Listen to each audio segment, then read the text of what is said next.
no livro de Atos dos Apóstolos, no capítulo 2, a partir do versículo 42. Atos 2, 42 até o 47.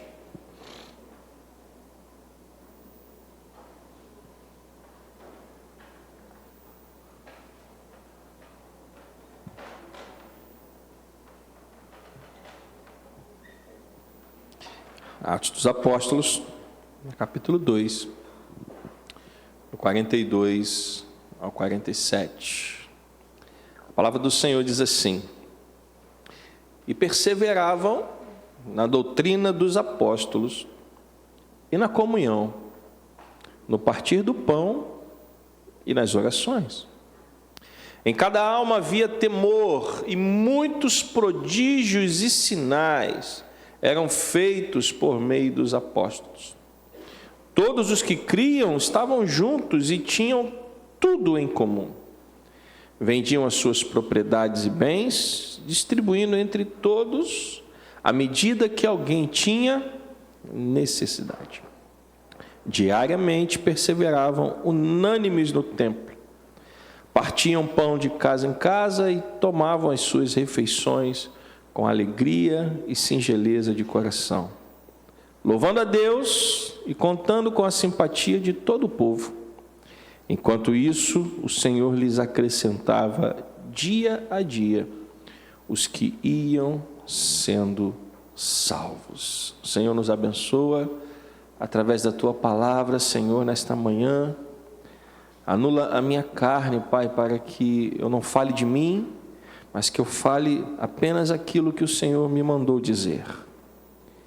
Que o que seja falado à Tua igreja seja a Tua palavra e não a minha, Senhor, pois a Tua palavra pode mudar corações. O Senhor pode transformar mentes e corações. Eu te peço que isso aconteça nesta manhã, Pai. Que mentes e corações sejam transformados, para que a Tua vontade se cumpra nessa igreja, meu Pai.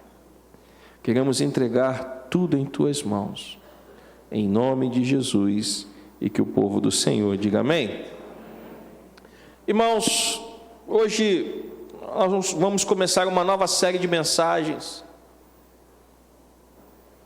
que tenho certeza ser importante para darmos mais um passo naquilo que o Senhor quer fazer em nossa igreja.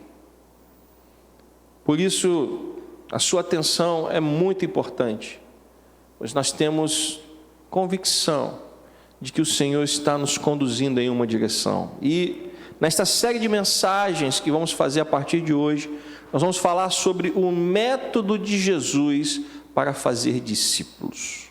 Você guardou o tema? Metade da igreja guardou. O tema é o método de Jesus para fazer discípulos. Guardou? Você pode repetir? Ao olhar para a igreja primitiva, e aqui em Atos dos Apóstolos relata a igreja primitiva. E por que, pastor, nós chamamos ela de igreja primitiva? Porque ela foi a primeira. Foi onde tudo começou, né? Foi os primeiros passos da igreja após a morte e a ressurreição de Cristo Jesus. Por isso nós chamamos ela de primitiva, como sendo a primeira, como sendo a mais antiga de todas. Por isso, normalmente, as pessoas, quando se referem à igreja em Atos dos Apóstolos, falam da igreja primitiva. Então, quando nós olhamos para a igreja primitiva, nós conseguimos enxergar a descrição da rotina da igreja que foi fundada por quem?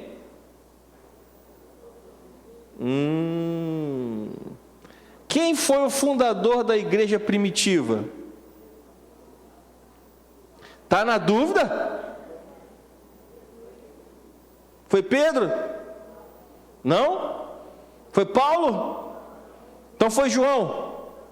Tomé? Quem foi? Quem foi o fundador da igreja primitiva? Você sabe quem foi? Jesus, sim ou não? Quem fundou a igreja primitiva? Jesus. O que acontece aqui é o resultado da semeadura de Jesus na vida de quem? Eita, vocês estão com frio, estão dormindo, o que é que houve? A igreja primitiva nasce do resultado da semeadura de Jesus na vida de quem? Dos apóstolos. Tanto é que no versículo 42 diz que eles perseveravam na doutrina de quem? E quem ensinou a doutrina para os apóstolos? Jesus. Então quem é o fundador da igreja primitiva? Jesus. A igreja primitiva é o resultado da semeadura de Cristo Jesus na vida de quem? Dos apóstolos. Então, quando nós olhamos para o relato da igreja primitiva aqui em Atos dos Apóstolos, nós conseguimos ter uma descrição da rotina da igreja que foi fundada por Jesus. Eu não vou conseguir ver aqui o texto, que eu não vou ficar olhando para trás, que geralmente eu olho para ali, mas você pode acompanhar aqui no telão. No versículo 42 até o versículo 47, mas principalmente nos primeiros versículos 42, nós temos as características principais dessa igreja. Então, se nós pudéssemos definir quais eram as características principais da igreja primitiva, quais seriam elas, olhando para o texto? Qual a primeira característica da igreja primitiva que você enxerga olhando para o texto? Era uma igreja o quê? Era uma igreja perseverante. Sim ou não? Quando o texto fala assim, perseveravam, isso quer dizer que ela era uma igreja perseverante. E o que significa ser perseverante?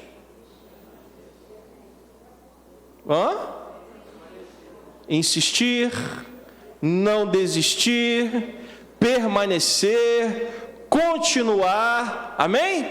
São sinônimos de perseverança? Sim. Então nós vemos que a igreja primitiva era uma igreja que não andava para trás, era uma igreja que não recuava, mesmo diante das ameaças, mesmo diante das perseguições, era uma igreja que continuava andando para onde? Para frente, na direção de Cristo. Então, a primeira característica que nós podemos perceber na igreja primitiva é que eles eram uma igreja perseverante. E eles perseveravam no quê? Ainda estou me referindo ao texto. Eles perseveravam onde? Na doutrina dos apóstolos. Naquela época eles chamavam de doutrina dos apóstolos. Hoje nós chamamos de um outro nome. Quando você fala assim, irmão, persevera na palavra. Então eles falavam doutrina dos apóstolos, porque na verdade nessa época o cânon bíblico ainda não estava fechado, mas na nossa época em que nós já temos o cânon bíblico fechado, a gente persevera onde? Na palavra de Deus. Então, características da igreja primitiva: primeiro, era uma igreja perseverante. Segundo, era uma igreja que estava perseverando na palavra. A palavra era o guia, a palavra era o norte, a palavra dava a direção. Você pode dizer amém? Então já vimos que era uma igreja, primeira característica, perseverante, e perseverava no quê?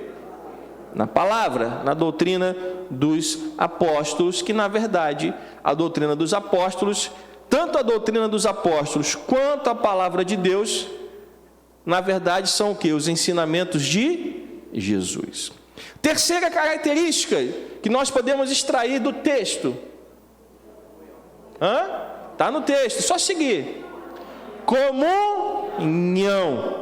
E o que significa ter comunhão?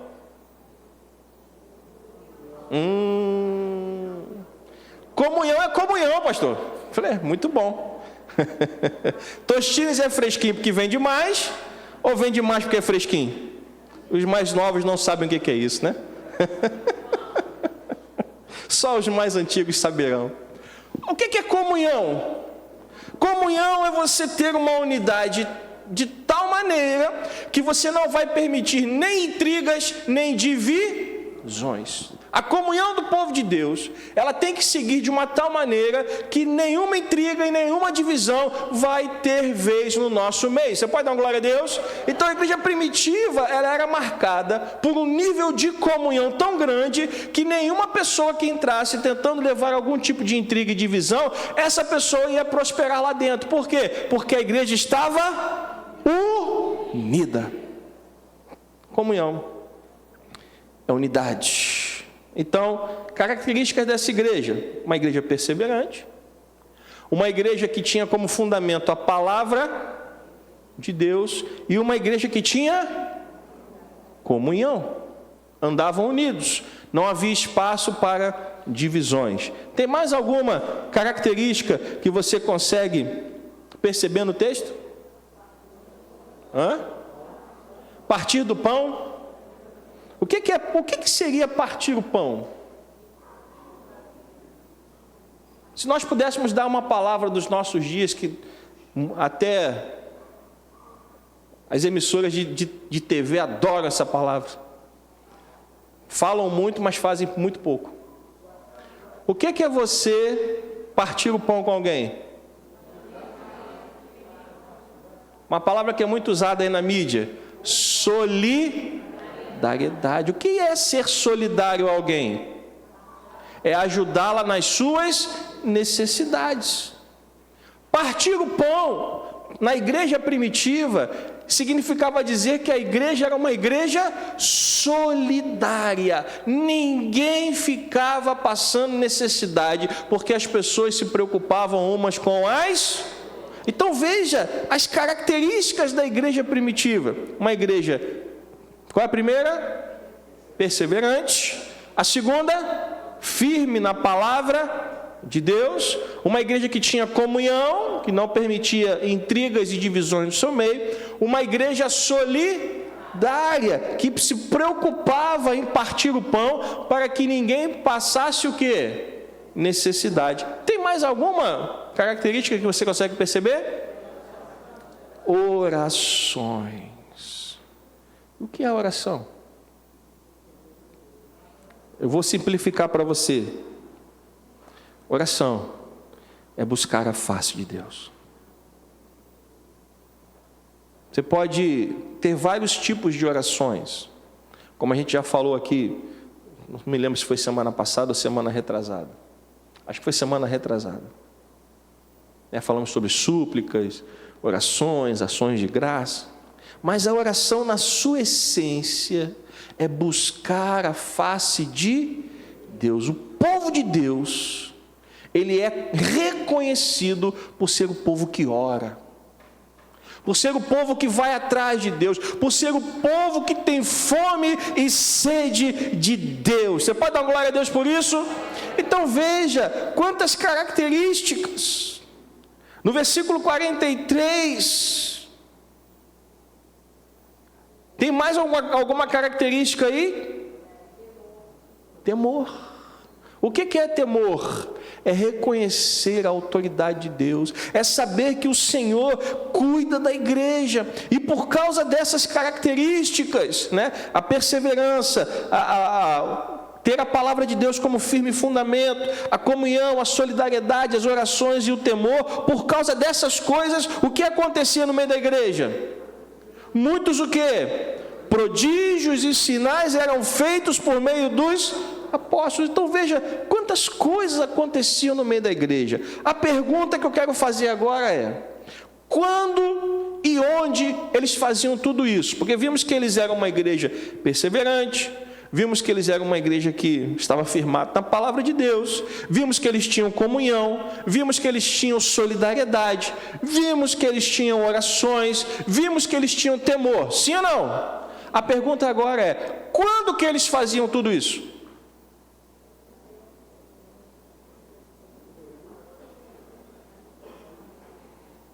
Uma vez por semana? Uma vez por mês? A cada 15 dias? Quando você acha que eles faziam todas essas coisas? Se for pelo padrão atual, qual seria a nossa resposta? Estou jogando uma pergunta para a nossa reflexão. Se fosse pelos padrões atuais da igreja, e eu falo da igreja não somente a nossa, mas a igreja de uma maneira geral, qual seria a nossa resposta? Pastor, uma igreja perseverante na palavra, na comunhão, na solidariedade, nas orações e no temor, nos padrões de hoje, se tem um culto por semana e um culto no domingo, talvez a minha resposta fosse 2 vezes por semana. Mas quando nós estamos falando não na igreja de hoje, nós estamos falando da igreja de quando? Na igreja primitiva. Quando eles faziam todas essas coisas, o que você acha? Todos os dias? Baseado em que você está falando isso?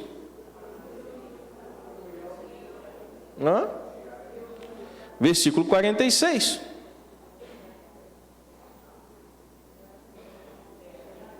O que está escrito? Está escrito o quê? Diariamente. O que significa diariamente, gente? Todos os dias. Então veja que o texto diz que diariamente, todos os dias, eles perseveravam. De que forma? O que é unânime? O que é unânime? É todo mundo junto. Eles não chegavam lá aos pedacinhos, né? Terça-feira tem um pedaço do corpo, quinta-feira tem outro pedaço do corpo, domingo de manhã tem outro pedaço do corpo, domingo à noite tem outro pedaço do corpo. Era assim que eles se reuniam? Não. Todos os dias eles perseveravam unânimes, ou seja, todos os dias eles estavam todos juntos. Agora eu te faço uma segunda pergunta. Aonde? Nós já entendemos que eles se reuniam todos os dias. Eles estavam juntos, todos os dias. Aonde eles se reuniam? No templo? No templo? É a sua resposta? É isso que está escrito no texto? Ok. E o que mais?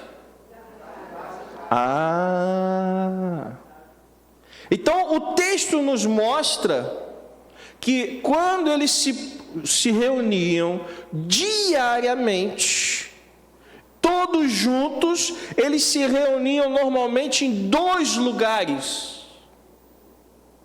Quais são esses lugares? No templo e de casa em casa. Pastor, como é que é isso? Porque o texto diz que diariamente eles perseveravam unânimes no templo, partiam pão de casa em casa e tomavam as suas refeições com alegria e singeleza de... Você não vai partir pão no templo e não vai tomar refeição no templo. Então eles se reuniam juntos sempre aonde? No templo e nas casas. Quando que eles faziam isso? Todo dia. Quem estava presente? Todo mundo. O resultado disso? Versículo 47. Qual era o resultado dessa rotina da igreja? Nós estamos falando de rotina. Nós estamos falando da rotina da igreja primitiva. Todos os dias eles se reuniam, todos os dias eles perseveravam no templo e nas casas. Todos os dias eles partiam pão, todos os dias eles se preocupavam com os outros, todos os dias eles oravam, todos os dias eles buscavam a face de Deus. E qual foi o resultado disso? Versículo 47. Louvando a Deus e contando com o quê? Com a simpatia do povo. Ou seja, quando o povo olhava para a igreja primitiva, o povo enxergava quem? O povo de Deus. O povo olhava para a igreja e olhava para a igreja com um olhar de admiração. Infelizmente hoje as pessoas olham para muitas igrejas com um olhar de desconfiança, não é verdade? né, falam um monte de coisa da igreja, que a igreja é isso, igreja é aquilo, que pastor é isso, que pastor é aquilo. E nós, meus irmãos, eu falo nós de uma maneira geral, nós temos a nossa parcela de culpa, porque, infelizmente, algumas igrejas e alguns pastores não têm levado a palavra de Deus a sério. Mas quando a gente olha para o texto, a gente vê que a igreja contava com a simpatia de todo o povo. Era uma igreja que tinha um bom testemunho. Você entende isso, irmãos? A igreja primitiva, por conta de toda essa rotina que eu falei para você, ela dava um bom testemunho. A igreja do Senhor, ela precisa dar um bom testemunho. E um bom testemunho para quem? Para a própria igreja? É para quem que a gente tem que dar um bom testemunho? É lá para fora. A igreja do Senhor precisa dar um bom testemunho na sociedade. E sabe que, por conta dessa rotina que a igreja tinha, e era uma igreja que era uma rotina que era o quê? Diária, todos os dias, versículo 46, todos os dias perseveravam unânimes no templo e partiam pão de casa em todos os dias, e por causa disso davam bom testemunho na sociedade. E no versículo 47, na segunda metade do versículo 47, tem algo que Deus começou a fazer no meio daquela igreja. Por conta daquela rotina, por conta daquela busca, por conta daquela perseverança unânime e diária. Enquanto isso, preste bem atenção na frase, enquanto isso, o que essa frase significa? Enquanto a igreja perseverava unânime, todos os dias, no templo e nas casas, amém, irmãos? Enquanto isso, o que Deus fazia? Mandava o quê? Mais gente. Deus vai mandar pessoas para uma igreja que não o busca? O que você acha? Deus vai mandar pessoas para uma igreja que não é fiel a Ele? O que você acha? Sim ou não? Claro que não. Deus mandava pessoas para a igreja primitiva, porque a igreja primitiva estava comprometida em fazer o quê?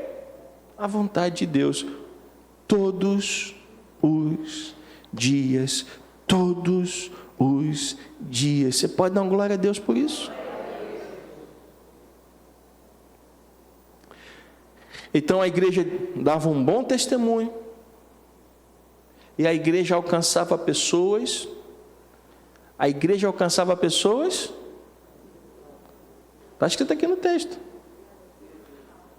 A igreja alcançava pessoas todos os dias. Todos os dias eles estavam perseverando no templo. Todos os dias eles estavam partindo pão de casa em casa, e todos os dias Deus estava mandando. Você entendeu essa dinâmica? Sim ou não? Todos os dias o povo estava unido no templo. Todos os dias o povo estava unido de casa em casa. E todos os dias Deus mandava o quê? Gente, pessoas para a igreja. E é por isso, meus irmãos, que nós estamos voltando para o exemplo da igreja primitiva, para nós podermos aprender algumas coisas importantes aqui. A primeira coisa que eu gostaria de refletir com você é uma pergunta que eu quero te fazer. Tudo isto dito, eu quero fazer a seguinte pergunta para você: o que é a igreja? Se você tivesse que responder essa pergunta, o que você responderia? Se alguém chegasse para você e perguntasse: o que é a igreja? Será que a igreja é o templo? Mas nós chamamos o templo de igreja, sim ou não? Quando você acorda domingo de manhã, você fala o quê? Estou indo para onde? Você está se referindo ao quê? Ao templo. Amém? Mas será que a igreja é o templo? Será que a igreja são as casas? Porque o texto diz que, além do templo, o povo se reunia todo dia também aonde? Será que a igreja são as casas? Sim ou não? O que você acha? A igreja é o templo? Sim ou não? Desce desse muro, irmão. Desce desse muro. A igreja é o templo? A igreja são as casas? Óbvio que não. O templo e as casas é só o lugar onde a igreja se reunia. Mas, se a igreja não é o templo, se a igreja não são as casas, o que é a igreja? Somos nós? Tem certeza disso? Absoluta? Então me mostra na Bíblia aí. Ih, pastor, agora deu ruim. Eu nem trouxe a Bíblia, pastor. Crente sem Bíblia é igual um policial desarmado, gente. Crente tem que estar com a Bíblia na mão. A Bíblia é a arma do cristão. Aonde está escrito que a igreja somos nós? Pastor, eu sei que está escrito na Bíblia. Eu falei, amém, eu também sei. No próprio texto que nós lemos, vou te dar uma dica, tem uma referência a isso. No texto que nós lemos o quê? Você lembra? Atos, capítulo 2, do versículo 42 ao versículo 47. Procura aí que você vai achar. Quem é a igreja? Eu tenho tempo. Meu próximo compromisso é só às 18 horas. Posso ficar aqui a tarde inteira. Opa, alguém achou. O que está escrito no versículo 44? Todos os que criam. Então eu pergunto a você, quem é a igreja?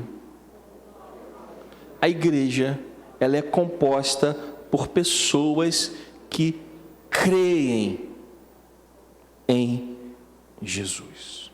Essa definição é importante porque a igreja pode estar cheia de pessoas, ou seja, o templo, isso é importante, o templo pode estar cheio de pessoas, e cheio de pessoas que não creem em Jesus. Isso é a igreja? Igreja, o conceito de igreja se define pelas pessoas que creem em Jesus. A Bíblia diz que quem crer e for batizado será salvo. Aos que crerem, a Bíblia fala sobre aos que crerem, vai ser dado a eles o direito de comer da árvore da vida. Os que são nascidos da carne são carne, mas os que são nascidos do Espírito são do Espírito. Aos que creram, deu-lhes o poder de serem chamados filhos de Deus. Então você veja que a igreja é composta por pessoas que creem. Creem em quem? Em Jesus Cristo. Então a igreja é o ajuntamento dessas pessoas. Que pessoas? Pessoas que creem em Cristo. Posso ouvir um amém? Então a igreja é o ajuntamento das pessoas que creem em Jesus, que confessam a Jesus como Senhor e Salvador das suas vidas. Você pode dar uma glória a Deus por isso? E é por isso que a igreja em Atos dos Apóstolos, a igreja primitiva, era um grupo de pessoas que tinham uma estratégia para cumprir a sua missão. Qual era a estratégia da igreja de Atos dos Apóstolos? A igreja sabia que o corpo de Cristo ele é formado por pessoas que creem em Jesus. Ora, se a igreja é o corpo de Cristo e o corpo de Cristo é formado por pessoas que creem em Jesus, nós então temos que cumprir a missão que recebemos. Ora, a igreja primitiva recebeu a mesma missão que nós. Qual a missão, pastor? Mateus capítulo 28, versículo 18. Pode colocar aqui na tela, por favor? Para que a gente possa acompanhar junto, Mateus 28, 18. Jesus aproximando-se, falou-lhes o quê? Toda autoridade me foi dada nos céus e na terra. Portanto, versículo 19, vão e façam discípulos de todas as nações, batizando-os em nome do Pai, do Filho e do Espírito Santo. Pode deixar esse versículo na tela. Essa é a missão da igreja, sim ou não? Qual era a estratégia da igreja de Atos dos Apóstolos para cumprir essa missão?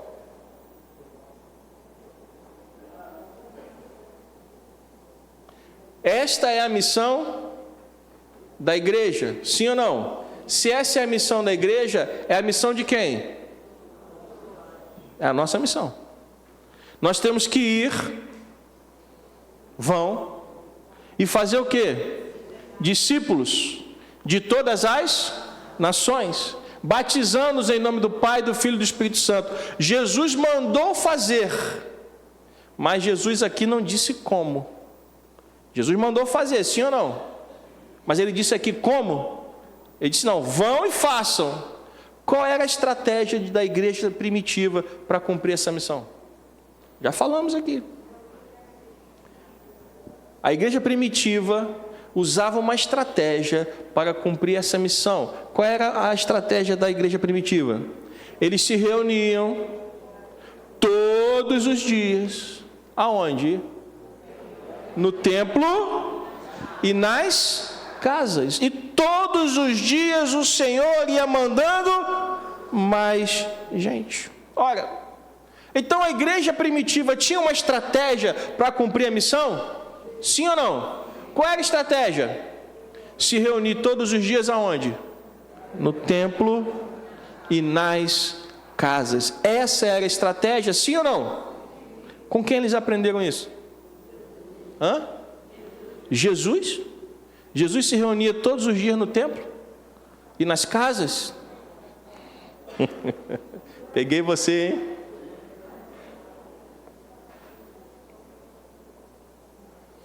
Peguei você. Com quem eles aprenderam essa estratégia? Óbvio que foi com Jesus, gente. Óbvio. Eu fiz foi uma pegadinha com vocês. É claro que Jesus não estava todos os dias no templo, porque o templo ficava num local fixo. O templo ficava onde? Em Jerusalém. E Jesus andou por vários lugares. Mas sempre que Jesus podia, ele estava presente num outro lugar, onde também a palavra era estudada, onde a lei era estudada, que tinha um outro nome, que cresceu muito no período do exílio da Babilônia. Quem lembra?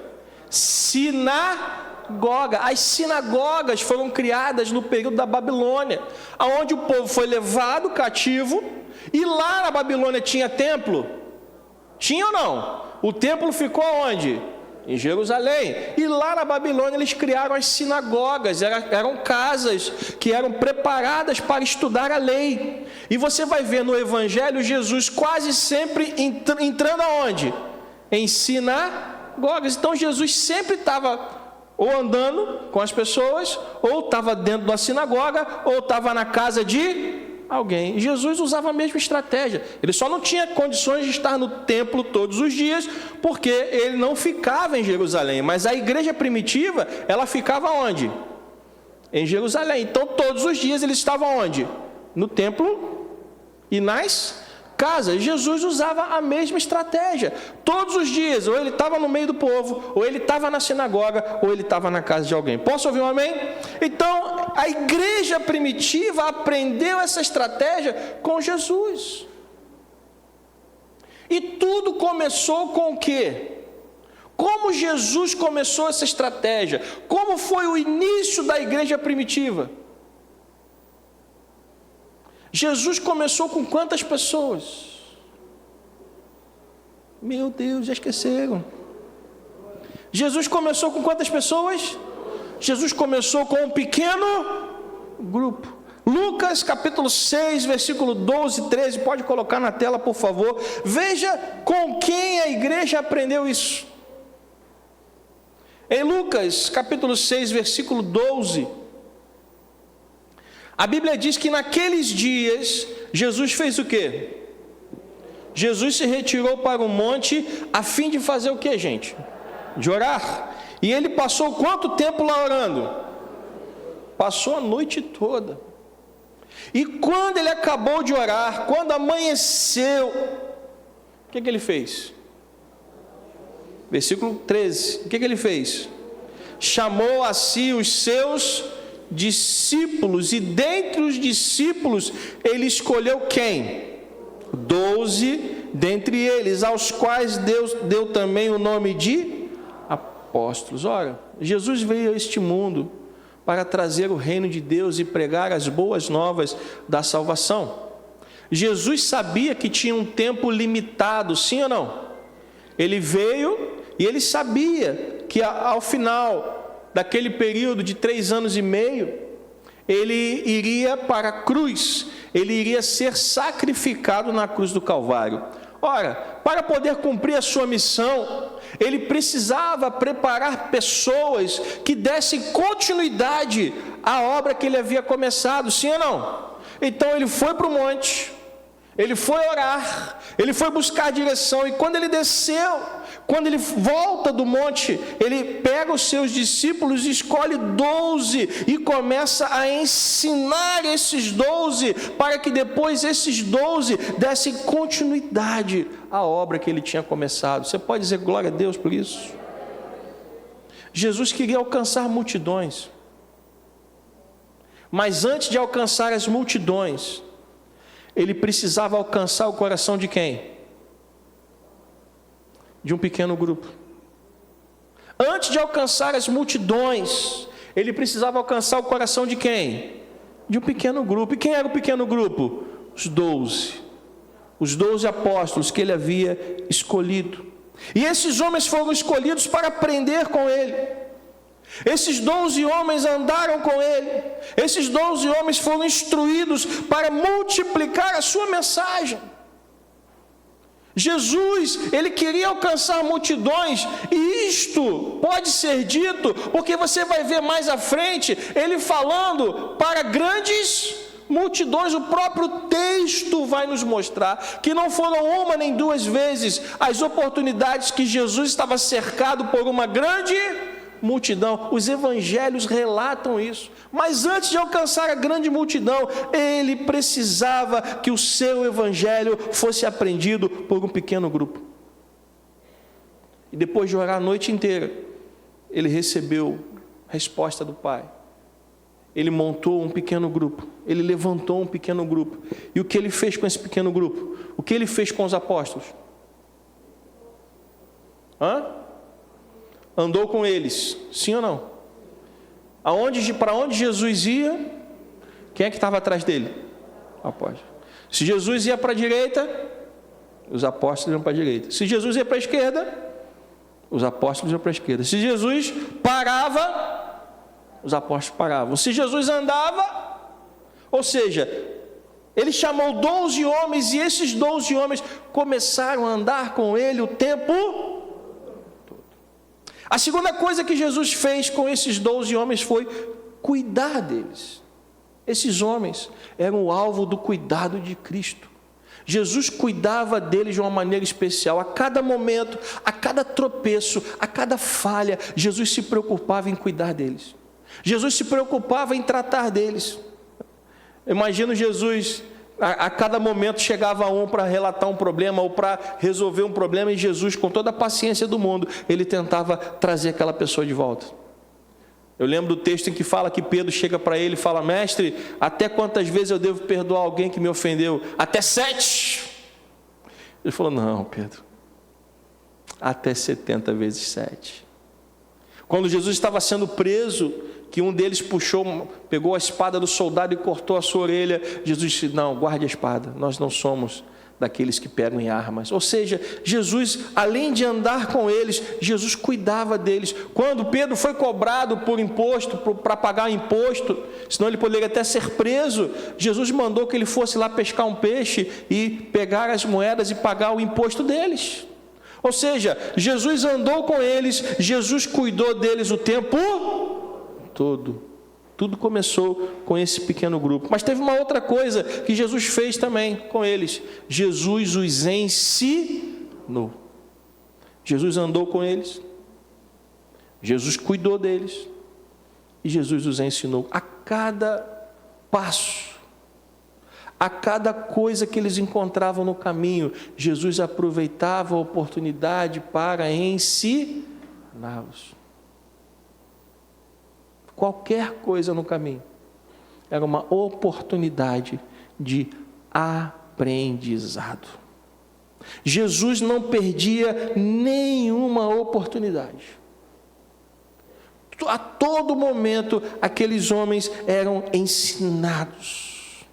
Então, Jesus passou a noite toda orando, e quando amanheceu, ele reuniu os seus discípulos e escolheu quantos para andar com ele? Escolheu quantos? 12. E esses 12 levou para andar com eles, levou para cuidar deles, levou para ensiná-los e, por fim, treiná-los.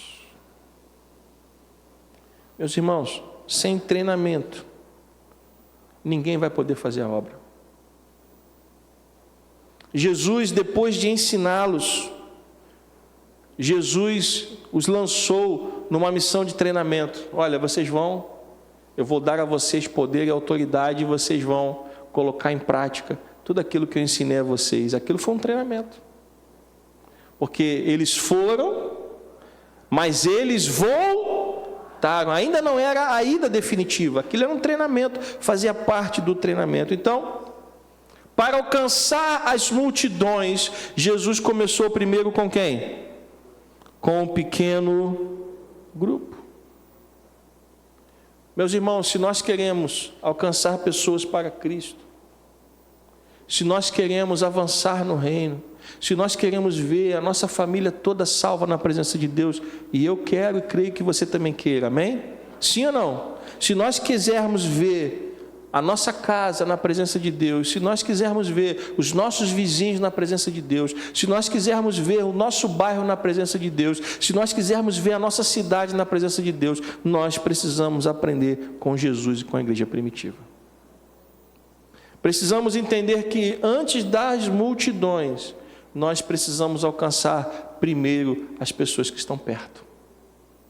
Tem gente querendo alcançar as multidões, mas não se atenta para as pessoas que estão ao seu redor, do seu lado, aonde você mora, no lugar onde você trabalha, na sua família. Tem gente ali que precisa ser alcançada, e para alcançar essa pessoa, nós vamos precisar seguir os passos de Jesus e da igreja primitiva. Lucas capítulo 6, versículo 17.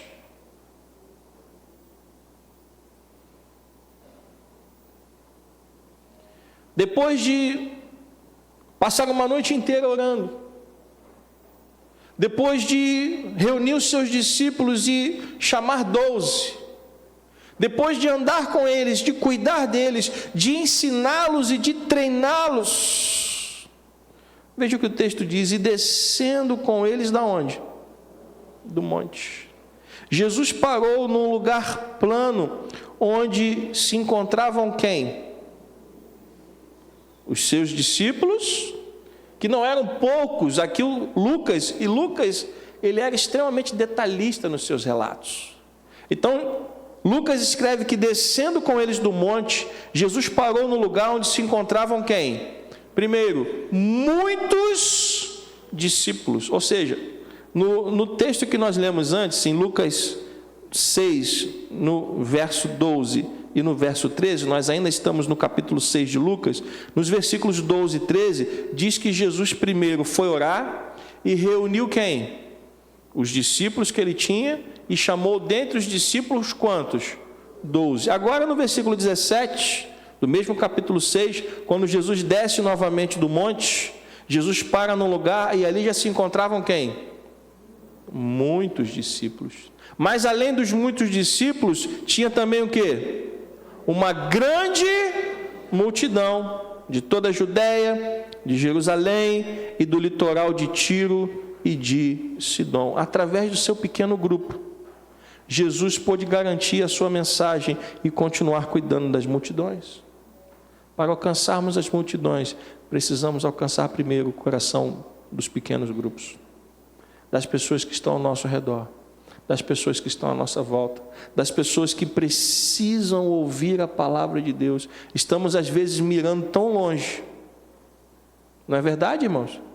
Mas esquecemos de quem está ali do nosso lado. O que a igreja primitiva fez foi seguir o exemplo de Jesus. Quem faz parte do povo de Deus? Amém, você faz parte? Então vem com a gente.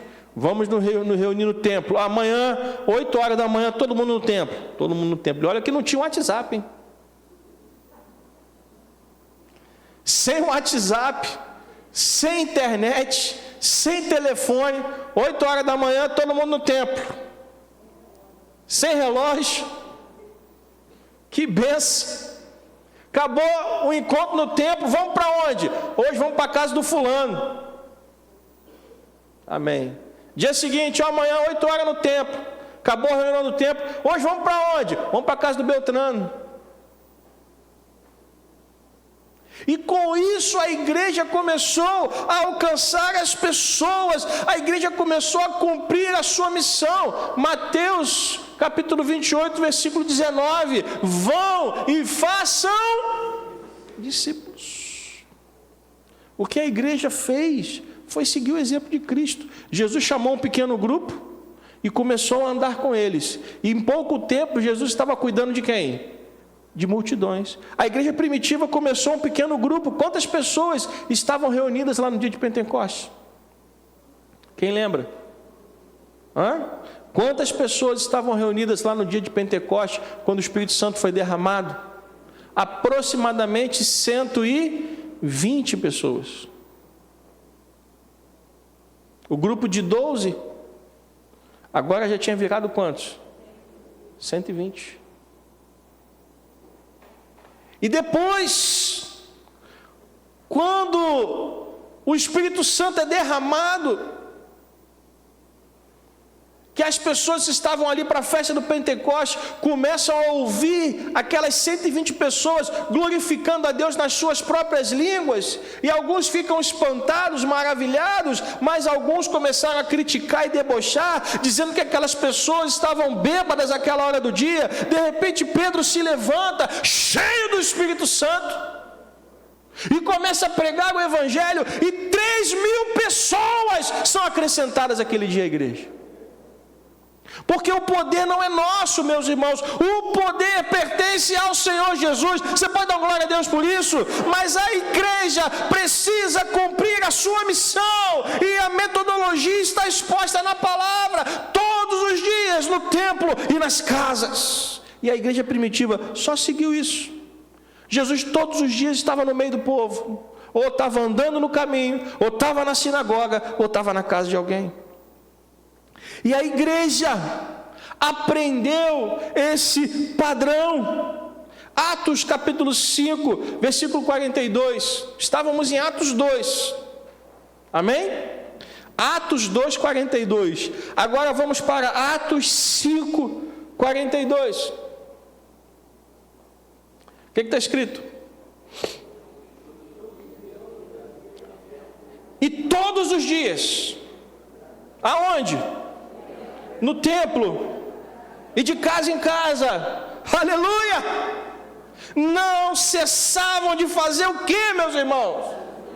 De ensinar e de pregar que Jesus é o Cristo. Você pode dar uma glória a Deus?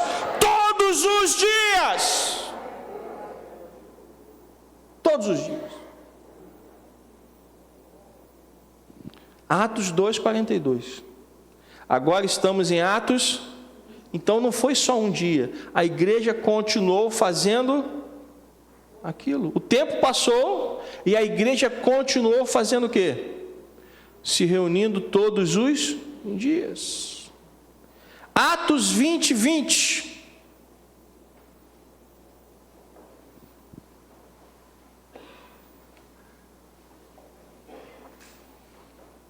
Atos capítulo 20, versículo 20.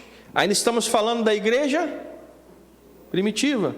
Atos 2, 42, Atos 5, 42, e agora Atos capítulo 20, versículo, o que está escrito?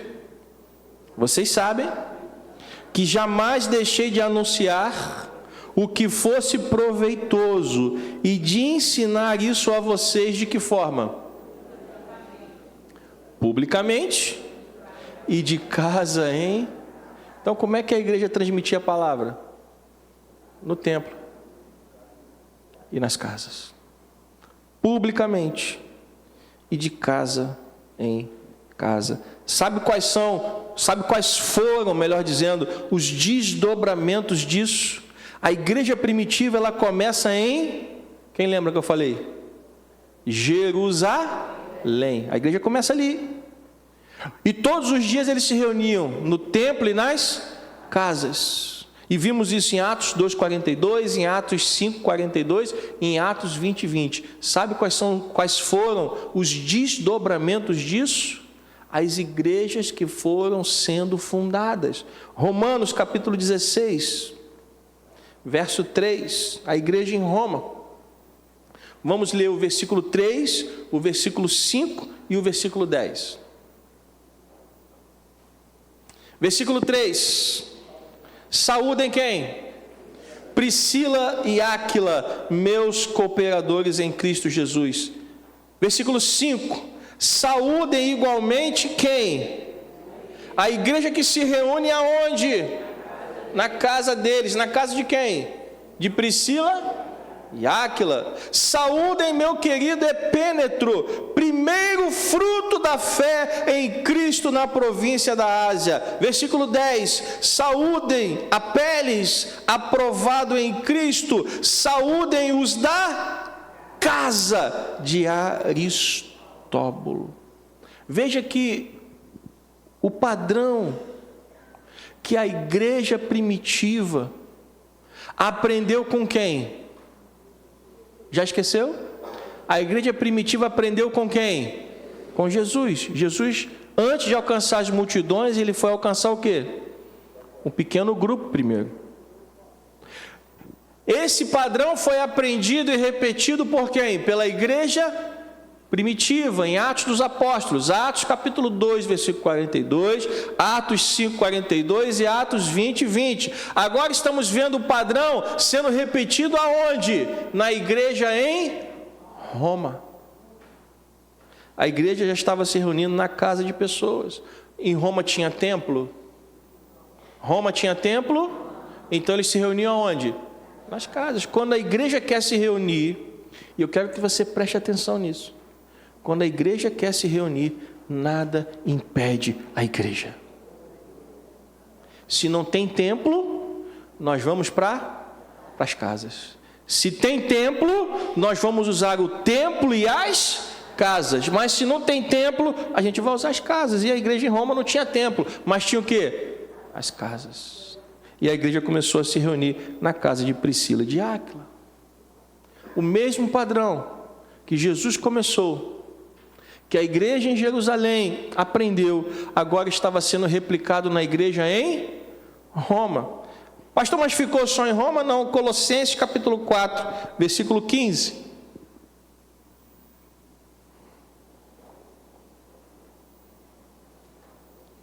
Colossenses capítulo 4, versículo 15. Agora já estamos falando de outra igreja. A igreja dos Colossenses, a igreja que se reunia na cidade de Colossos. Então, já saímos de Jerusalém, já saímos de Roma, e agora estamos aonde?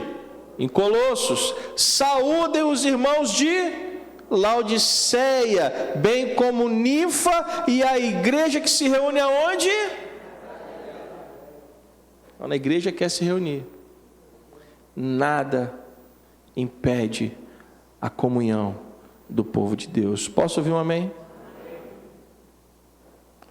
Depois, Paulo escreve uma carta a Filemão, Filemão capítulo 1, versículo 2.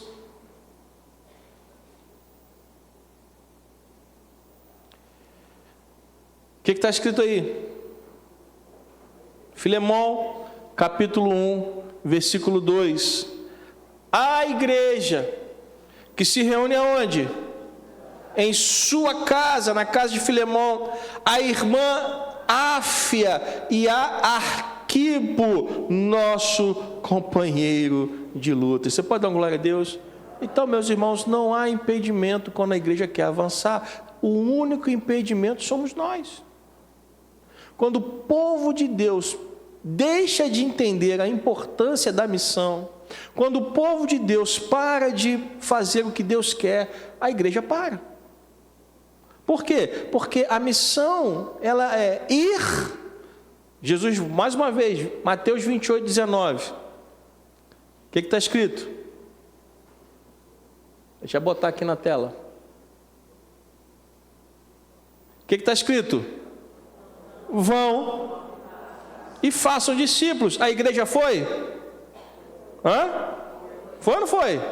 Jerusalém, Roma, Colossos, na casa de Filemão. A igreja começou a cumprir a sua missão. Agora, se a igreja tivesse parado, a missão tinha sido cumprida? Sim ou não? Nos últimos tempos, a igreja teve a sua missão desvirtuada, e por algumas questões históricas, que eu não vou ter tempo de entrar hoje, eu vou parar por aqui, mas semana que vem nós vamos continuar, vamos falar um pouquinho do que aconteceu na história, porque nós estamos falando da igreja primitiva, né? Na igreja no primeiro século, e falando da continuidade da igreja em Roma, em Colossos, na casa de Filemão, mas lá no século IV, houve um acontecimento histórico que afastou a igreja dessa visão. E essa visão é uma visão que começou com quem? Quem começou essa visão? Jesus. Antes de ganhar a multidão, ele ganhou o quê? O coração de 12 homens. Ele ganhou o coração de um pequeno grupo.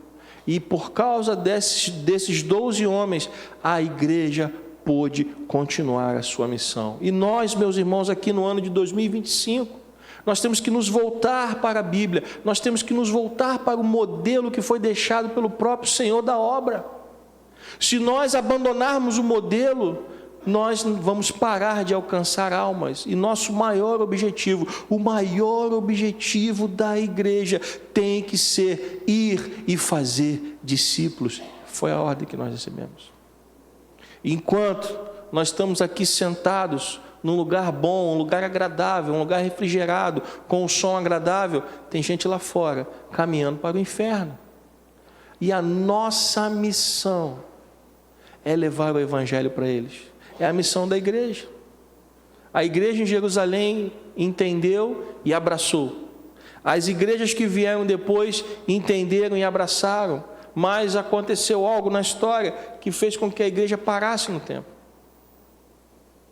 E infelizmente, quando a igreja abandonou o modelo de estar unida todos os dias, no templo e nas casas, a igreja perdeu a sua força. A igreja parou de alcançar pessoas.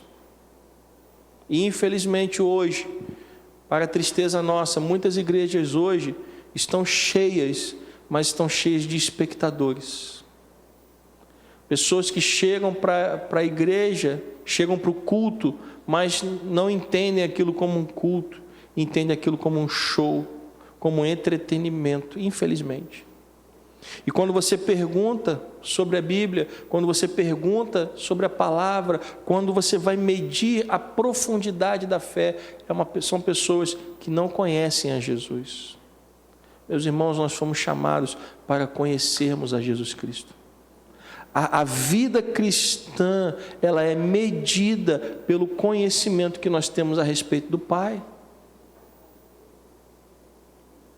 Se você está com água no tornozelo, você precisa entrar mais fundo. Ah, pastor, mas eu tenho medo. Ora, a Bíblia diz que o verdadeiro amor, ele lança fora o quê? O medo. Se tem uma pessoa da qual você não precisa ter medo, essa pessoa é quem? É Cristo. Ele morreu por você, sim ou não? Então você não precisa ter medo dele. Se você está com água lá nos tornozelos, você precisa entrar mais um pouco. A água vai chegar no joelho. A água no joelho é suficiente? Não. Faz parte do processo. Eu antes estava com água onde? Lá no tornozelo. Agora eu entrei, tomei coragem, respirei fundo, né? Fiz alongamento, entrei, a água chegou no joelho, já dei mais um passo. É suficiente? Não, eu tenho que entrar mais um pouquinho para a água chegar onde? Na cintura. E aí eu vou progredindo na fé. Mas a água na cintura é suficiente? Não, eu tenho que tomar mais um pouco de coragem e eu tenho que entrar mais um pouco, até que a água chegue aonde? Ao pescoço. Mas a água no pescoço é suficiente? Não, a água tem que nos cobrir. Porque somente quando as águas nos cobrirem, somente nesse momento, nós vamos estar totalmente dependentes de Deus. Mas é um processo. Ninguém começa com água cobrindo, todo mundo começa com água onde? No tornozelo. Mas tem gente que quer continuar com água no tornozelo brincando de baldinho. Né? Eu, quando era criança, eu me amarrava ir para a praia e ficar brincando de baldinho. Mas sabe o que aconteceu? Eu cresci. Eu não sou mais criança.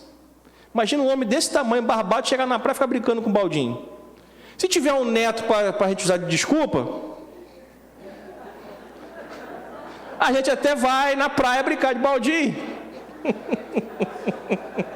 Mas se não, um homem desse tamanho não tem sentido estar na praia. Amém? Para a gente brincar de baldinho. Mas tem gente que quer continuar brincando de baldinho o tempo todo. E não larga aquela fé rasa, aquele alimento que não sustenta. A criança, ela depende do leite materno até uma determinada idade. A partir de uma determinada idade, ela precisa de quê? Alimento sólido. Alimento sólido. Então nós precisamos, meus irmãos, entender que Deus deixou para nós uma missão. E Deus deixou para nós um modelo. E se nós quisermos cumprir a nossa missão, nós precisamos mudar a nossa mente e o nosso coração. Nós precisamos sair da nossa bolha. Porque, infelizmente, a pandemia, a Covid, nos colocou numa bolha. Eu já falei isso aqui. Quando acaba o culto no domingo, você olha para o irmão que está ao seu lado e fala assim: irmão, até domingo que vem. É ou não é verdade? E durante a semana você esquece que tem irmão. A gente só se fala domingo na igreja. Isso não é corpo de Cristo. Isso é um encontro social. A igreja, ela foi chamada para muito mais do que isso. A igreja foi chamada para fazer mais. A igreja foi chamada para alcançar as ovelhas perdidas. Ah, pastor, mas o que eu posso fazer nesse processo? Se importar. Olhar para quem não conhece a Jesus e ter compaixão. Como Jesus estava entrando naquela cidade para seguir com a sua jornada de proclamação do Evangelho. E quando ele começa a entrar naquela cidade, ele vê quem saindo? Uma mulher que estava indo fazer o quê? Sepultar o seu único filho. Aquela mulher já era viúva. E Jesus olhou para aquela mulher e teve o que dela? Compaixão. E ele parou tudo que ele estava fazendo. E ele foi até ela. Nós precisamos, irmãos, voltarmos. Nós precisamos voltar a ter compaixão. Compaixão uns com os outros. Compaixão com as pessoas que estão sofrendo. Compaixão com as pessoas que estão perdidas. Compaixão é você se importar com o próximo. Quem é o próximo, pastor? Aquele que está perto. Próximo é aquele que está perto. Próximo é aquele que precisa de ajuda. Próximo é aquele a quem você pode ajudar. Talvez você não consiga ajudar uma pessoa que está passando necessidade lá na África. Amém? Vai ser difícil você ajudar alguém lá. Mas às vezes tem uma pessoa do lado, seu vizinho, que está precisando da sua ajuda. E aí você está olhando para a África. Você está olhando lá para o Oriente. Mas tem uma pessoa do seu lado, precisando de você. E só que às vezes nós estamos tão preocupados com os nossos próprios problemas, com as nossas lutas. Porque, meus irmãos, deixe-me te falar uma coisa. A luta, ela não vai parar. Ah, pastor, mas quando eu resolver todos os meus problemas, aí eu vou fazer isso aí. Deixe-me te dizer uma coisa. Você só vai resolver todos os seus problemas no dia que você morrer. isso, pastor? Bate na madeira. Você pode bater, não adianta nada. Só tem um lugar nesse mundo que não tem problema, é no cemitério, gente. Se for depender de resolver os meus problemas para fazer o que Deus quer, eu não estava nem aqui hoje. Porque problema não me falta. Então nós temos que parar com essa coisa de falar, não, primeiro eu vou resolver os meus problemas, depois eu vou te servir. Um jovem falou isso para Jesus: mestre, eu quero te seguir, mas deixa primeiro eu enterrar o meu parente. Jesus falou, não, que os mortos enterrem os seus próprios mortos. Vem e me segue. Jesus falou o quê? Os problemas sempre vão existir. Coloque o reino em primeiro lugar. Tem que ser assim. O dia que você tiver sem problema é o dia que você já morreu. Então não adianta esperar o dia da sua morte para fazer alguma coisa. Você tem que fazer agora. Você tem que fazer já. Posso ouvir um amém? É agora o momento de fazer algo pelo reino. Não é depois. Ah, pastor, mas quando eu estiver bem santo. Os santos estão todos lá na glória, gente. Lá eles já estão santificados. Aqui nós somos pecadores. E tem gente esperando ser santo para fazer alguma coisa. Tem que ouvir o chamado e fazer como Isaías fez. Eu sou um homem de lábios impuros. Eu habito no meio de um povo de lábios impuros. Mas Isaías disse: eis-me aqui, Senhor. Envia-me a mim. É isso que nós precisamos fazer. Sabendo do nosso pecado, sabendo da nossa dificuldade, sabendo da nossa luta, você tem que olhar para os céus e dizer: Senhor, eis-me aqui. Eis-me aqui para fazer a tua vontade. Posso ouvir um amém? Semana que vem eu vou concluir essa mensagem. Acabou ficando bem extensa, então eu vou deixar a segunda parte. Na verdade é uma mensagem só, mas eu vou deixar para concluir essa segunda parte semana que vem. Mas que você possa meditar em tudo que você ouviu nessa manhã. Que você possa refletir no modelo deixado por Jesus.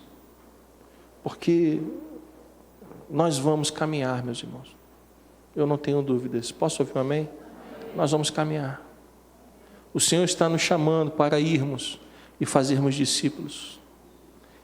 E isso vai envolver toda a igreja.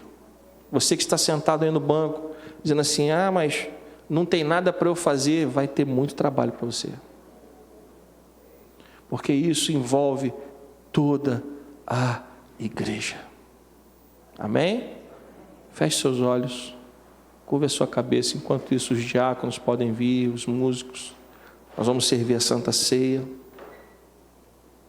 Mas antes eu quero orar por você. Senhor, a tua palavra foi proclamada. E eu peço que o teu Espírito Santo, ó Pai, possa agir em nossos corações. Pois não será a minha vontade que prevalecerá neste lugar. Não será o que eu quero ou o que eu determino, Senhor, mas o que vai se cumprir nesta igreja é a tua vontade. E eu te peço que o Senhor comece a alinhar mentes e corações, ó Pai, para que nós estejamos com o coração aberto, com o entendimento disponível, Senhor, para que nós possamos cumprir a tua vontade neste lugar. Senhor Jesus, nós queremos ser uma igreja, Pai, que vai e que prega, e que fala, e que faz discípulos, ó Pai. Nós queremos, ó Deus, ganhar almas para o Teu reino, meu Pai. Mas para isso precisamos de uma transformação na nossa maneira de pensar, na nossa maneira de agir. E eu te peço, meu Pai, que o Senhor comece essa boa obra nos nossos corações. Nos abençoa, meu Pai. Faz com que a tua igreja reflita sobre essas coisas, meu Pai. A semente foi lançada na terra. E agora eu só posso confiar na ação do teu Espírito, Pai. A semente foi lançada, mas é o Espírito de Deus quem dará o crescimento, meu Pai. Senhor, nós te louvamos e te agradecemos em nome de Jesus. Que a igreja do Senhor diga amém. Vamos servir a ceia do Senhor. Enquanto isso, vamos louvá-lo, vamos adorá-lo.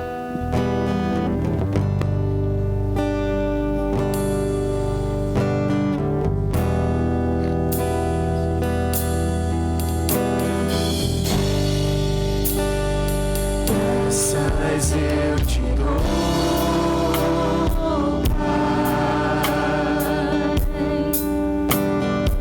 pelo preço que pagou,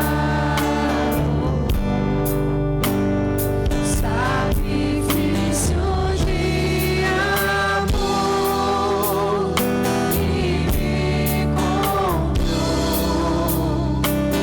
ungido do Senhor, pelos caminhos em tuas mãos, graças eu te dou, ó meu Senhor, lavou-me coração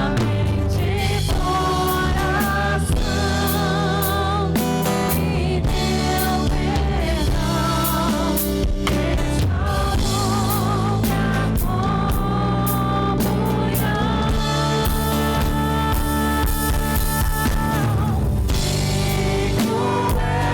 É o Senhor, sobre o trono está, soberano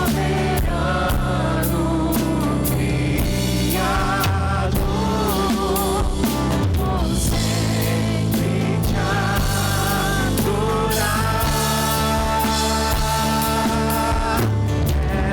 Elevo minhas mãos ao Cristo que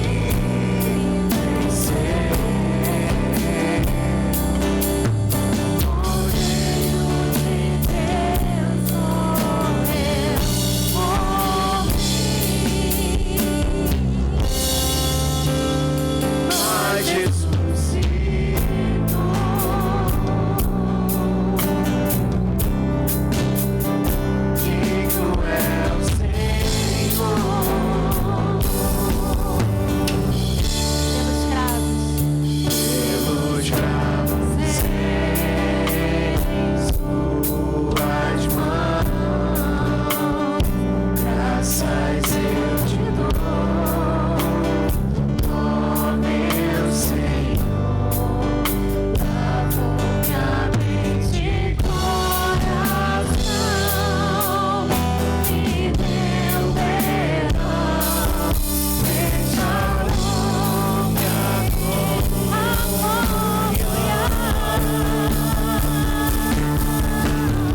Digno é o Senhor, sobre o trono está, soberano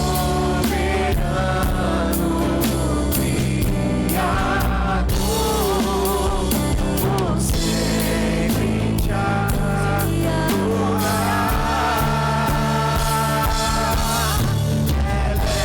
Elevo minhas mãos ao Cristo que venceu, Cordeiro de Deus morreu por mim, mas ressuscitou. Pelos cravos em suas mãos, graças eu te dou, ó meu Senhor, lavou-me a mente e coração, me deu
recebi do Senhor o que também lhes entreguei. O Senhor Jesus, na noite que foi traído, pegou um pão e, tendo dado graças, o partiu e disse: isto é o meu corpo, que é dado por vocês. Façam isto em memória de mim. Do mesmo modo, depois da ceia, pegou também o cálice, dizendo: este cálice é a nova aliança no meu sangue. Façam isto todas as vezes que o beberem em memória de mim. Porque todas as vezes que comerem este pão e beberem o cálice, vocês anunciam a morte do Senhor até que Ele venha.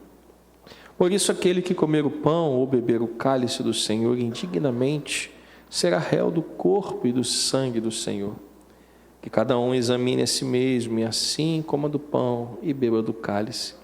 Pois quem come e bebe sem discernir o corpo, come e bebe juízo para si. É por isso que há entre vocês muitos fracos e doentes, e não poucos os que dormem. Este momento é um momento sagrado, porque é o mandamento santo. O Senhor disse: façam isto em memória de mim. E Paulo, orientando a igreja em Corinto, diz que nós não podemos fazer isso de qualquer maneira. Nós precisamos entender o que este momento significa. Por isso Paulo diz: examine-se. A ceia não é um momento de afastamento. A ceia é um momento de reaproximação. Se você tem andado longe de Deus, se você tem se afastado dele, hoje, nesse momento, Ele está abrindo uma porta para você voltar. Ele está dizendo: examine-se. Examine-se. Se houve alguma coisa que você fez, peça perdão a Deus. E depois, disse Paulo, coma do pão e beba do cálice. Eu vou desligar o microfone agora, vou te dar alguns instantes, e você vai poder fazer esta oração. Se há algo que tenha afastado você de Deus, peça perdão ao Senhor e faça o caminho de volta agora, em nome de Jesus.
Vamos ficar de pé.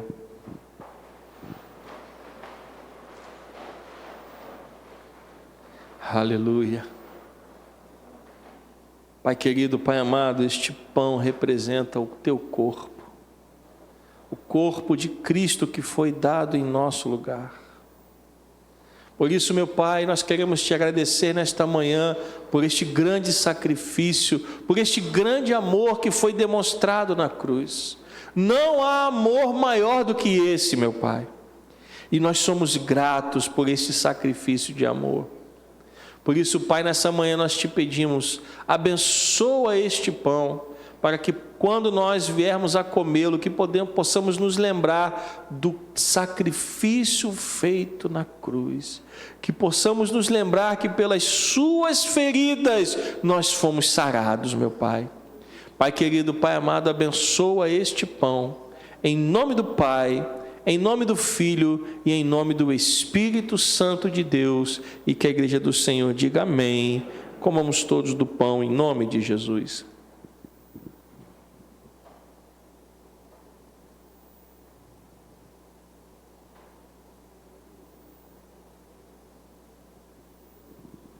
Aleluia, glória a Deus.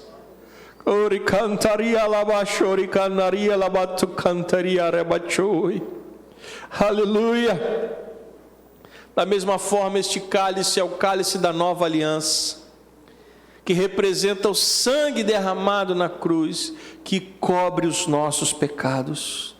Senhor, perdoa-nos, ó Deus, a cada dia, pois todos os dias nós pecamos, todos os dias nós erramos, e todos os dias a Tua graça nos alcança, meu Pai. Senhor Jesus, ao participarmos deste cálice, nós nos lembramos da eficácia do Teu sacrifício, que nos perdoou de uma vez por todas e que nos reaproximou do Pai. Senhor, muito obrigado, Senhor, por este grande amor. Obrigado, meu Pai, por este grande sacrifício. E ao participarmos da mesa agora, Senhor, nós queremos te dizer muito obrigado, meu Pai. Nenhuma outra pessoa poderia ter feito isso, mas o Senhor fez em nosso lugar. Por isso, Pai, nós te pedimos, abençoa este cálice, em nome do Pai, em nome do Filho e em nome do Espírito Santo de Deus. Que a igreja do Senhor diga amém. Bebamos todos do cálice em nome de Jesus. Aleluia, glórias a Deus, louvado seja o Teu nome, Jesus.